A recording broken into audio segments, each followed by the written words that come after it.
ഉപതെരഞ്ഞെടുപ്പിന്റെ ആവേശം അലയടിച്ചുയരുന്ന അനുഭവമാണ്. നാൾ ചെല്ലുന്തോറും തിരയൊടുങ്ങാത്ത കടലിരമ്പം പോലെ ആവേശം ആകാശത്തോളം ഉയരുന്ന അനുഭവമാണ് ഉള്ളത്. കഴിഞ്ഞ ദിവസം സ്ഥാനാർത്ഥി പര്യടന പരിപാടിയുടെ ഒരു പ്രത്യേകത, പര്യടനം ആരംഭിച്ച ശേഷം ഏറിയോ കുറഞ്ഞോ നല്ല മഴ പെയ്ത ഒരു അന്തരീക്ഷമായിരുന്നു. മഴ പെയ്തുകൊണ്ടിരിക്കുമ്പോഴാണ് പര്യടന പരിപാടി നടക്കുന്നത്. സാധാരണ മഴക്കാലം വരുമ്പോൾ അല്ലെങ്കിൽ മഴ നന്നായി പെയ്യുമ്പോൾ പര്യടന പരിപാടികൾ മാറ്റിവെക്കുന്ന ഒരു പതിവാണ് തെരഞ്ഞെടുപ്പ് രംഗത്തുള്ളത്. അല്ലെങ്കിൽ സ്വീകരണ കേന്ദ്രങ്ങൾ റദ്ദാക്കുന്ന ഒരു പതിവാണ്. മഴയത്ത് ആളുകൾക്ക് വന്നു ചേരാനും പരിപാടി സംഘടിപ്പിക്കാനുമെല്ലാമുള്ള അസൗകര്യങ്ങളുണ്ട്.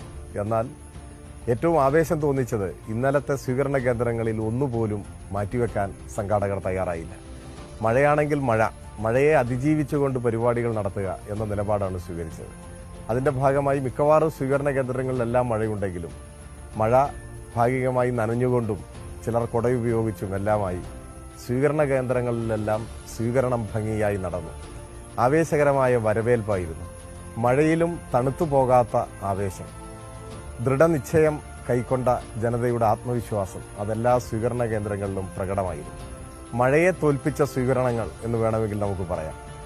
ഉച്ചയ്ക്ക് ശേഷം മുഖ്യമന്ത്രി പങ്കെടുത്ത 2 യോഗങ്ങളാണ് നടന്നത്. രണ്ടും അവിശ്വസനീയമായ ജനപങ്കാളിത്തം കൊണ്ട് ശ്രദ്ധേയമായി. ഒന്ന് ചുങ്കത്തറയിലും ഒന്ന് മൂത്തേടത്തും.